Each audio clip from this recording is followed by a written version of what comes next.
नमस्कार, राज्यसभा टीवी के खास कार्यक्रम लोकतंत्र 2016 में आप सभी का स्वागत है। मैं हूं प्रीति। तमिलनाडु, केरल और पुदुचेरी देश के दक्षिणी राज्यों के लिए आज बड़ा दिन है। नई विधानसभा चुनने के लिए सुबह से ही मतदान शुरू हो चुका है। जगह जगह लंबी लंबी कतारें देखी जा रही हैं, जबकि जनता में वोट डालने को लेकर उत्साह भी खूब देखा जा रहा है। आज लोकतंत्र की इस खास पेशकश में हम आपको तीनों राज्यों में वोटिंग की पल पल की खबर देंगे। तो आइए शुरुआत करते हैं चुनावी सुर्खियों के साथ।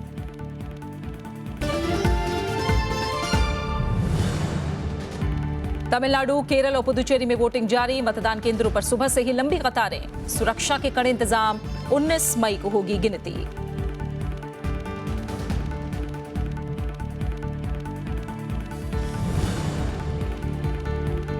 तमिलनाडु की तंजावुर और अरवाकुरुची सीट पर मतदान स्थगित। मतदाताओं को रिश्वत देने की शिकायतें मिलने के बाद चुनाव आयोग का फैसला।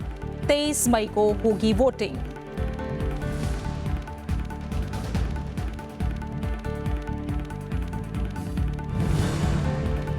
और चुनाव आयोग का डीएमके को सोशल मीडिया पर प्रचार बंद करने का निर्देश। करुणानिधि से पूछा, उल्लंघन के आरोप में क्यों ना हो कार्रवाई।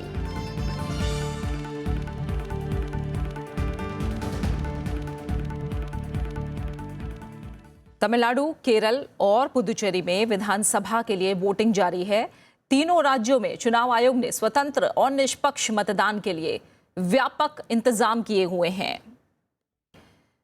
सुबह से ही मतदाताओं की लंबी कतारें देखी जा रही हैं। तमिलनाडु में 65,000 मतदान केंद्रों की चौकसी के लिए 1 लाख से ज्यादा पुलिस और अर्धसैनिक बलों को तैनात किया गया है। बेमौसम बारिश की संभावनाओं को देखते हुए आयोग ने खास इंतजाम भी किए हैं। मतदाताओं को भीगने से बचाने के लिए मतदान केंद्रों पर शेड लगाए गए हैं। वहीं केरल में 2.5 करोड़ से ज्यादा मतदाताओं के लिए राज्य में 21,646 मतदान केंद्र बनाए गए हैं। इसके अलावा पुदुचेरी की 30 सीटों के लिए 930 मतदान केंद्र बनाए गए हैं।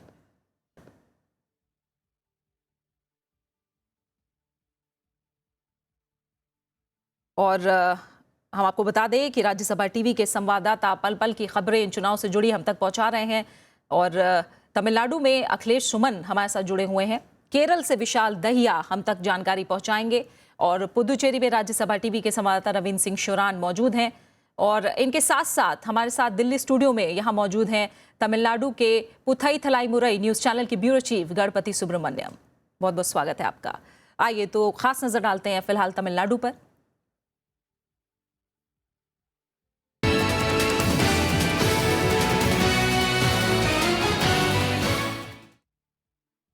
तमिलनाडु देखा जाए तो लोकतंत्र के लिहाज से तमिलनाडु के लिए आज का दिन बेहद बड़ा दिन है, बेहद खास है। नई विधानसभा चुनने के मकसद से यहां मतदान जारी है।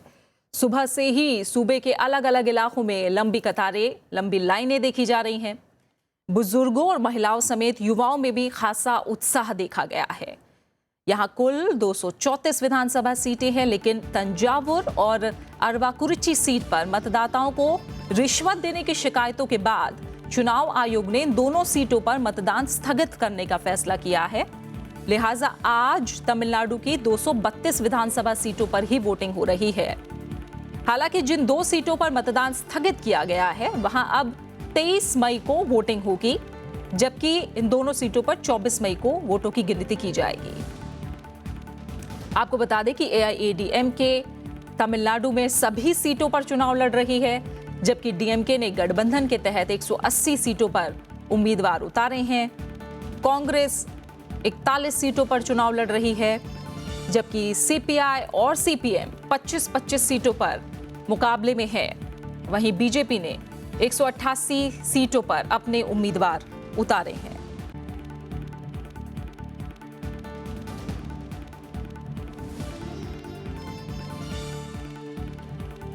और जनता के साथ साथ सुबह से ही तमिलनाडु की कई नामचीन हस्तियां भी वोट डालने पहुंची। इनमें तमिल सुपरस्टार रजनीकांत भी शामिल थे। उनके साथ साथ डीएमके प्रमुख करुणानिधि चेन्नई में सुबह सुबह वोट डालने पहुंचे। करुणानिधि के बेटे और पार्टी कोषाध्यक्ष एम के स्टालिन भी वोट डालते दिखाई दिए।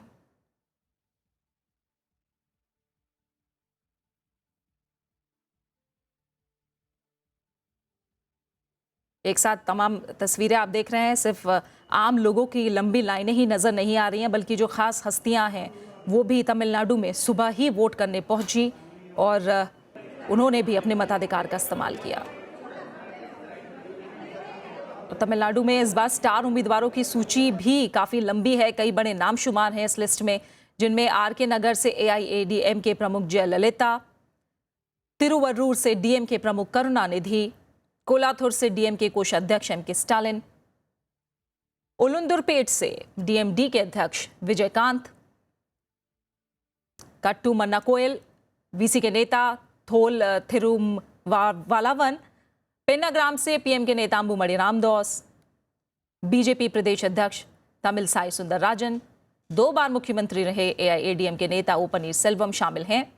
आपको बता दें कि सत्ताधारी AIADMK और DMK में सीधा मुकाबला। AIADMK ने किसी बड़े दल से इस बार हाथ नहीं मिलाया है, जबकि DMK और कांग्रेस साथ मिलकर इस बार चुनाव लड़ रहे हैं। और इस बार तीसरे मोर्चे के रूप में उभरा DMD के PWF गठबंधन DMK और AIADMK को कड़ी टक्कर देता नजर आ रहा है। विजयकांत की पार्टी DMD के PWF की 4 पार्टियों के साथ मिलकर चुनाव लड़ रही है, जिनमें CPI, CPM, MDMK और VC के शामिल हैं। जबकि पूर्व केंद्रीय मंत्री GK वासन की पार्टी तमिल मनीला कांग्रेस भी इसी गठबंधन के साथ है। वहीं चौथी तरफ तमिलनाडु के इस चुनावी अखाड़े में इस बार बीजेपी भी अपनी जमीन तलाशने की पुरजोर कोशिश कर रही है। बीजेपी ने कई छोटे दलों के साथ हाथ मिलाया है और चुनावी मैदान में अपने उम्मीदवार उतारे हैं। इस बीच आपको बता दें कि चुनाव आयोग ने DMK को सोशल मीडिया पर प्रचार बंद करने के निर्देश दिए हैं। चुनाव आयोग ने पार्टी अध्यक्ष M करुणानिधि से पूछा है कि चुनाव आचार संहिता का उल्लंघन करने के लिए उनके खिलाफ कार्रवाई क्यों ना की जाए। आयोग ने कल शाम तक इस बारे में स्पष्टीकरण मांगा है। AIADMK की शिकायत पर आयोग ने ये कार्रवाई की है। वहीं AIADMK ने घोषणा पत्र में चुनाव आयोग के दिशा निर्देशों का उल्लंघन करने को लेकर जारी नोटिस का जवाब दे दिया है, जबकि DMK ने जवाब के लिए और समय की मांग की है। चुनाव आयोग फिलहाल इस पर विचार कर रहा है।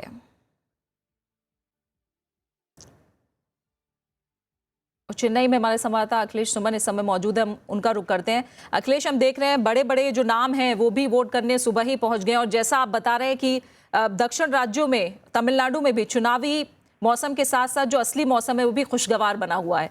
कैसी वोटिंग चल रही है? निश्चित तौर पर प्रीति, जो सबसे पहले आज मैं जिस बूथ पे हूँ वह बूथ है शिला मेरिट्स कॉलेज। यह बूथ वह है जहां जयललिता, जो यहाँ की मुख्यमंत्री है, वो अभी वोट देने आएंगी। वो अभी नहीं आई है। 9:50 में उनके आने का कार्यक्रम है इस जगह पे। लेकिन उसके पहले 7 बजे से ही लोग व्हील चेयर पे आए। किसी ने जो वृद्ध है वो लाठियां लेकर आए, और लोग चुनाव में भाग लेने के लिए बहुत ही शांति से। और वो जमाना जब चला गया जब लंबी लाइनें होती थी। चुनाव आयोग ने ऐसा इंतजाम किया है कि अब किसी को ज्यादा इंतजार नहीं करना पड़ेगा। लोग आ रहे हैं, वोट दे रहे हैं। 1-2 मिनट का इंतजार अगर 2-3 लोग हुए तो करना पड़ रहा है, नहीं तो बहुत ही सुचारू ढंग से चुनाव आयोग ने व्यवस्था की है, ताकि वोटर को लगे कि वह एक महत्वपूर्ण कड़ी है पूरे लोकतंत्र की।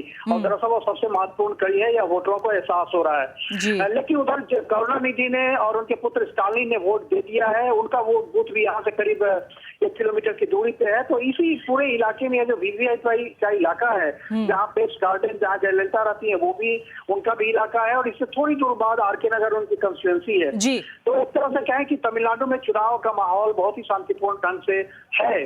और जहाँ तक वो पैसे की बात है, तो पैसे का तमिलनाडु में एक अजीब तरह की संस्कृति है। जी, हम जानते हैं बहुत बड़ी मात्रा में, अखिलेश, जैसा आपने भी खबरें हम तक पहुंचाई थी, बड़ी मात्रा में कैश सीज किया गया है। 2 जगह चुनाव फिलहाल स्थगित भी कर दिया गया है। चुनाव आयोग की तरफ से कड़ी चौकसी है कि निष्पक्ष माहौल दिया जाए लोगों को चुनाव करने के लिए, वोट देने के लिए। फिलहाल अखिलेश, आप जुड़े हमारे साथ, इस जानकारी को हम तक पहुंचाया, आपका बहुत बहुत शुक्रिया।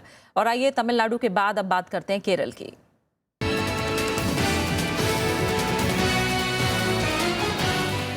केरल में राज्य की 140 सीटों पर वोटिंग जारी है, जिनके लिए 1203 उम्मीदवार मैदान में हैं। इनमें 109 महिला उम्मीदवार हैं। अगर यहां पार्टियों की बात करें तो सबसे ज्यादा 98 सीटों पर बीजेपी मैदान में है। कांग्रेस 87, CPM 85, BSP 74, CPI 25, मुस्लिम लीग 23, KCM 15 सीटों पर चुनावी मैदान में है, जबकि 782 निर्दलीय उम्मीदवारों ने भी इस बार मुकाबले को रोमांचक बना दिया है। केरल चुनाव में 21,498 मतदान केंद्र बनाए गए हैं, जबकि 25,808 ईवीएम मशीनों की भी व्यवस्था की गई है। 1,760 केंद्रों पर वीवीपीएटी की भी सुविधा दी गई है। और केरल में अगर स्टार उम्मीदवारों की बात करें तो उनमें मुख्यमंत्री ओमन चांडी, गृह मंत्री रमेश चेन्निताला, सीपीएम नेता चिदानंदन, पिनराई विजयन, पीके कुन्हाली कुट्टी, राज्य के पूर्व वित्त मंत्री के मनी, बीजेपी प्रदेश अध्यक्ष कुम्मानाम राजशेखरन, पूर्व केंद्रीय मंत्री ओ राजगोपाल और क्रिकेटर श्री संत का नाम खास तौर से शामिल है। आपको बता दें कि केरल में कांग्रेस नेतृत्व वाले सत्ताधारी यूडीएफ और सीपीएम नेतृत्व वाले एलडीएफ के बीच सीधा मुकाबला है। हालांकि अब तक अपना खाता ना खोल सकी बीजेपी केरल में इस बार पूरी कोशिश में है। और ये जानते हैं केरल में कैसा मतदान चल रहा है। विशाल दहिया हमारे साथ वहां से जुड़े हुए हैं। विशाल, लगभग 2.5 घंटे से ज्यादा का वक्त बीत चुका है। केरल में कैसा उत्साह दिख रहा है अब?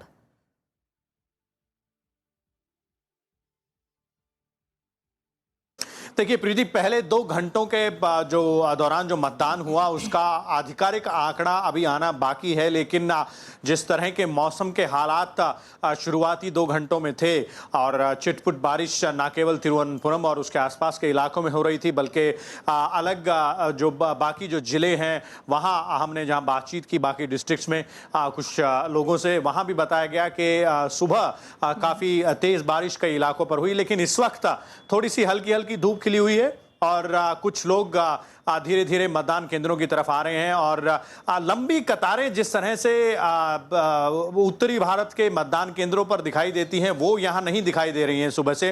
हालांकि इसका ये कतई मतलब नहीं है कि मतदाता नहीं निकल के आ रहे हैं।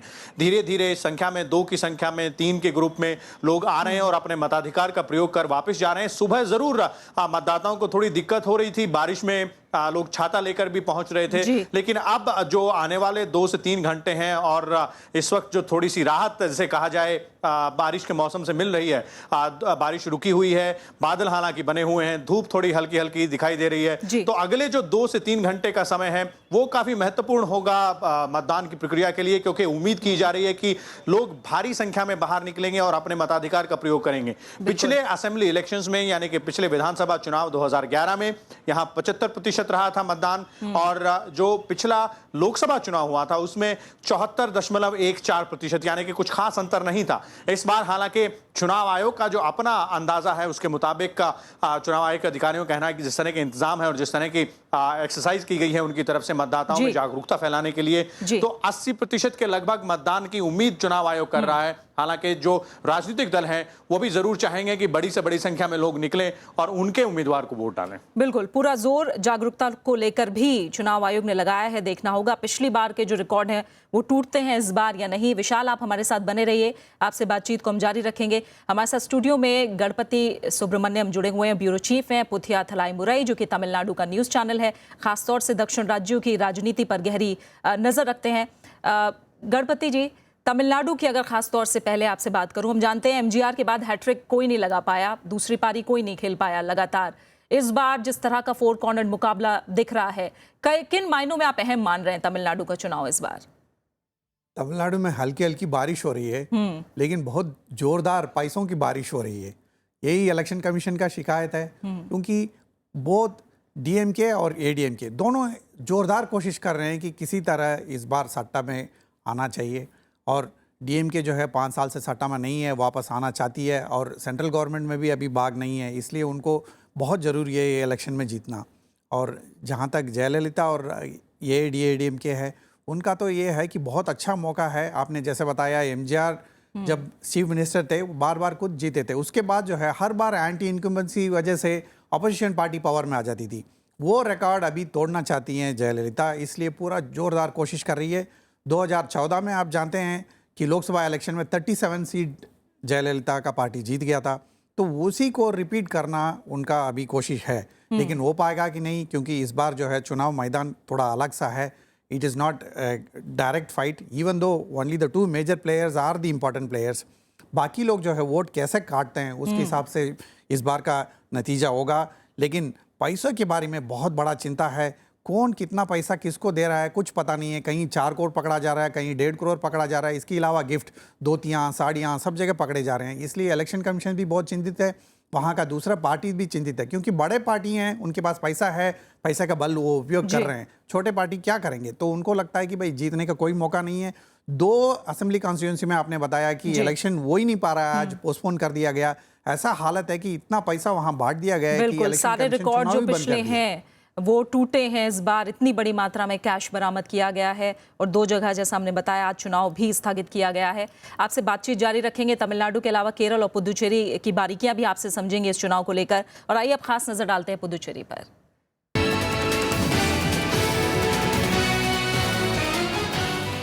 पुदुचेरी की 30 सीटों पर 344 उम्मीदवार अपनी सियासी किस्मत आजमा रहे हैं, जिसमें 21 महिला और 1 ट्रांसजेंडर उम्मीदवार भी शामिल हैं।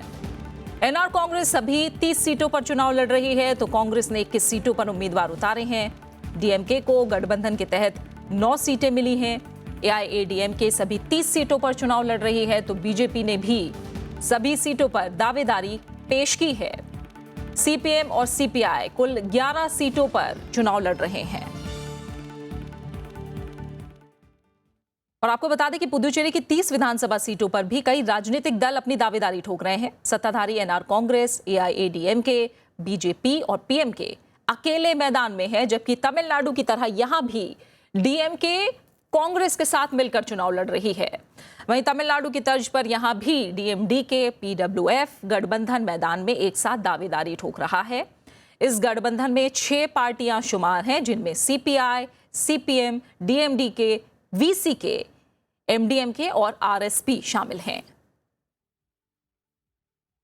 पुदुचेरी हम सीधा चलेंगे, हमारे संवाददाता रवींद्र सिंह शुरान वहां मौजूद हैं। रवींद्र, जैसा हम बात कर रहे हैं, मौसम भी अच्छा है, उत्साह भी दक्षिण राज्यों में खास तौर से हमें ज्यादा दिखाई देता है। फिलहाल अब 2.5 घंटे से ज्यादा समय बीत गया है। पुदुचेरी में कैसा मतदान चल रहा है?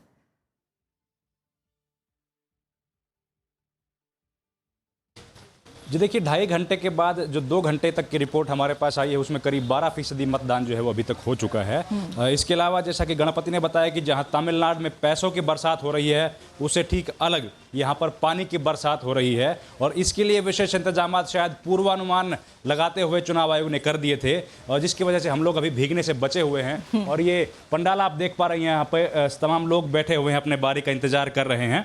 लंबी लंबी कतारें यहाँ सवेरे से देखने को मिल रही हैं। हर उम्र के, हर तबके के लोग जो है अपनी बारी का इंतजार कर रहे हैं या अपना वोट डाल चुके हैं।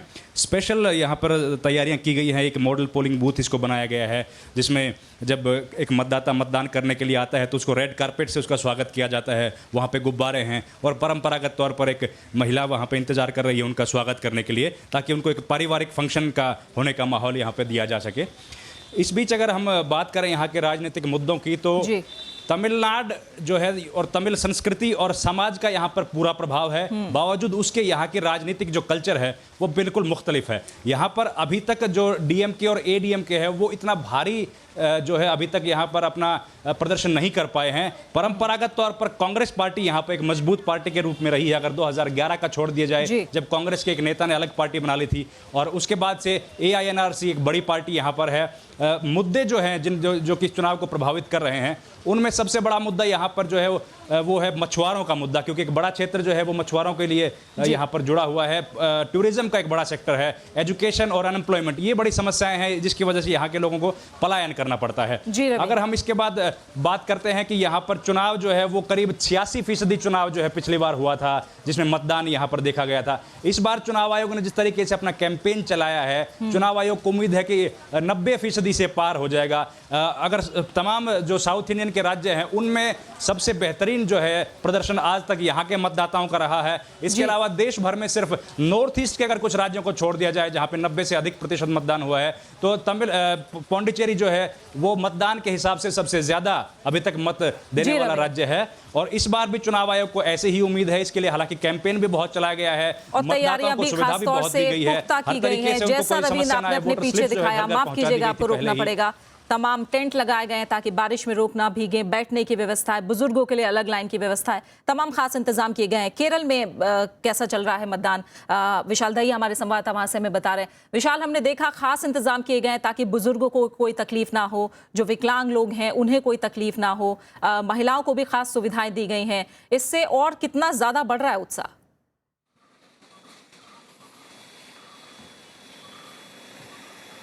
देखिए, जरूर जो बड़ी संख्या में लोग बाहर निकल कर आ रहे हैं वो इस बात का परिचायक है कि जो चुनाव आयोग की तरफ से जो इंतजामात किए गए हैं, या फिर जिस तरह के एक कहा जाए कि एक अभियान चलाया गया था, वोटर अवेयरनेस प्रोग्राम जो चलाया गया था, वो उसके चलते ये जरूर इस बात पे असर पड़ा है कि मतदाता भारी संख्या में आते हैं। लेकिन अगर केरल की बात करें तो काफी जागरूक मतदाता माना जाता है और पोलिंग परसेंटेज जनरली, जैसे पिछले अगर कुछ चुनावों की बात करें तो 75%, 74%, 73% के आसपास रही है। और तिरुवनंतपुरम शहर की बात करें तो बनिस्बत उसके मुकाबले थोड़ा सा कम जरूर रहा है, 60 से 62% के आसपास जरूर रहा है। लेकिन फिर भी माना जाता है कि अगर इसे आप बाकी इलाकों से कंपेयर करें तो काफी बड़ा मत प्रतिशत है। एक बहुत महत्वपूर्ण जो बात इस चुनाव में सामने उभर कर आ रही है वो ये कि केरल में हमेशा से एक तरह से आमने सामने की लड़ाई रहती थी यूडीएफ और एलडीएफ के बीच, यानी कि कांग्रेस के नेतृत्व वाला यूडीएफ और वामपंथी दलों के नेतृत्व वाला एलडीएफ। तो ये जो दो गठबंधन है वो एक दूसरे के खिलाफ हमेशा से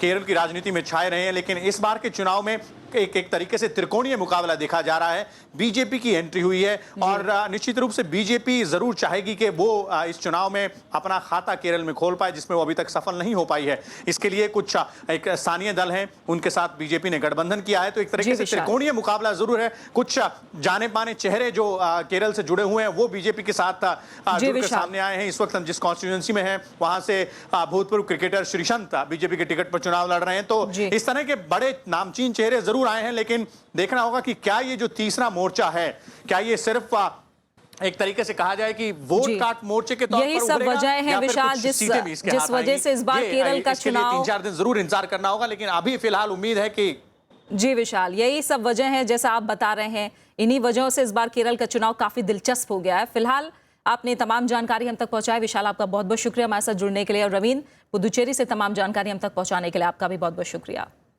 और हमारे साथ गणपति सुब्रमण्यम बने हुए हैं जो कि ब्यूरो चीफ हैं पोथिया थलाइमुरई, तमिलनाडु का न्यूज़ चैनल है। गणपति, केरल की अगर अब हम खास तौर से बात करें, हम जानते हैं यहाँ जो जीत हार का अंतर है वो बेहद बारीक बना रहता है। और इस बार हम देख रहे हैं यूडीएफ और एलडीएफ से अलग बीजेपी भी पूरी कोशिश में है कि यहाँ अपना खाता खोले। आप कैसे मान रहे हैं, कैसे दिलचस्प है इस बार केरल का चुनाव? आपने सही बताया, बीजेपी जी जान लगा के पूरी कोशिश कर रही है कि वहाँ खाता खोलने की और अपने आप को एक अच्छे उभरता हुआ ताकत की तरफ वहाँ पे एस्टैब्लिश करने के लिए। लेकिन इससे नुकसान किसको होगा, कांग्रेस को होगा या लेफ्ट फ्रंट को होगा, यही देखना होगा। अगर बीजेपी वोट काटती है कांग्रेस का, फिर कम्युनिस्ट पार्टीज का फिर से वापस आने का एक उम्मीद बनता है। अगर नहीं है, अगर लेफ्ट पार्टीज का वोट बीजेपी की तरफ जाता है, फिर कांग्रेस अपना पावर कायम रखने की एक मौका है। वैसे चैंडी सोलर स्कैम और बहुत सारा और परेशानियों की वजह से बहुत मुसीबत में है अभी इस वक्त। लेकिन लेफ्ट पार्टीज इस मौके को फ़ायदा उठा के वापस पावर में आएंगे कि नहीं, ये बीजेपी का वोट डाइवर्शन कैसा है उससे डिसाइड होगा। बिल्कुल। अगर अब हम पुदुचेरी की बात करें, पुदुचेरी एक हम देखते हैं कि ये उतनी गूंज इसकी राजनीतिक हलकों में नहीं रहती बाकी राज्यों की तरह। और अगर पुदुचेरी में देखा जाए तो एक तय फैक्टर कोई विधानसभा चुनाव में काम नहीं करता। जो उसके पड़ोसी राज्य हैं केरल, तमिलनाडु, उन्हीं के कुछ ना कुछ मुद्दे इस पुदुचेरी में भी हावी रहते हैं। आप क्या इस बार कुछ ट्रेंड अलग समझ रहे हैं पुदुचेरी में? पुदुचेरी बहुत ही छोटा सा ये स्टेट है, हालांकि ये वाकई ये यूनियन टेरिटरी है, बट स्टेट बना हुआ है। सेंट्रल गवर्नमेंट ही सब कुछ करती है वहाँ पे, सारा कुछ डिसाइड करती है, सारा डेवलपमेंट का काम करती है। तो ऐसा हालात में वहाँ पे कांग्रेस हमेशा मजबूत रहा। जैसे रवि ने बताया, वहाँ पे कांग्रेस सीनियर पार्टनर है, डीएमके जूनियर पार्टनर है। डीएमके को जो है नंबर ऑफ सीट्स आपने जैसे बताया कि कम है, कांग्रेस का ज़्यादा है। लेकिन कांग्रेस पावर में आ पाएगी कि नहीं, ये एनआर कांग्रेस का परफॉर्मेंस से डिसाइड होगा। एनआर कांग्रेस से टूट के गया, अलग से पार्टी बना, उसका सरकार भी बन गया, माइनॉरिटी होते होते भी 5 साल वो निकाल दिया। अब इस बार कुछ कमाल दिखा पाएगा कि नहीं, ये देखना होगा। और दूसरा ये भी हो सकता है, इलेक्शन रिजल्ट्स के बाद एनआर कांग्रेस और कांग्रेस में तोड़ फोड़ हो सकता है। एनआर कांग्रेस का लोग कांग्रेस में आ सकते हैं, कांग्रेस का लोग एनआर कांग्रेस में जा सकते हैं, दोनों क्योंकि एक ही जगह से निकले हैं। तो इस वजह से जो है भारतीय जनता पार्टी हो और बाकी दूसरे पार्टी हो, उनका रोल बहुत मिनिमम है वहाँ पे, ज़्यादा नहीं है। कांग्रेस और एनआर इनके बीच में अभी टक्कर चल रहा है। तो अभी जैसा ही आज परसेंटेज वोट वहाँ पे ज़्यादा होगा, और बाकी जो सदर्न स्टेट्स में जनरली ज़्यादा रहता है परसेंटेज, और तमिलनाडु में तो इस बार इलेक्शन कमीशन कोशिश कर रहा है कि 100% कराने के लिए। बिल्कुल 100% तो हो नहीं पाएगा, लेकिन अगर 80-85% भी अगर होता है तमिलनाडु, पुदुचेरी, केरला में, वो नया रिकॉर्ड होगा, क्योंकि बहुत सारा अपील है लोगों को, अपना डेमोक्रेसी का ड्यूटी है वो करना चाहिए। बिल्कुल, बहुत बहुत शुक्रिया गणपति सुब्रमण्यम, आपका हमारे साथ जुड़ने के लिए, इस तमाम बातचीत के लिए, स्टूडियो में आने के लिए बहुत बहुत शुक्रिया। और इसी के साथ फिलहाल लोकतंत्र के सफर में आज इतना ही। एक छोटे से ब्रेक ले रुकेंगे, आप बने रहिए हमारे साथ। नमस्कार।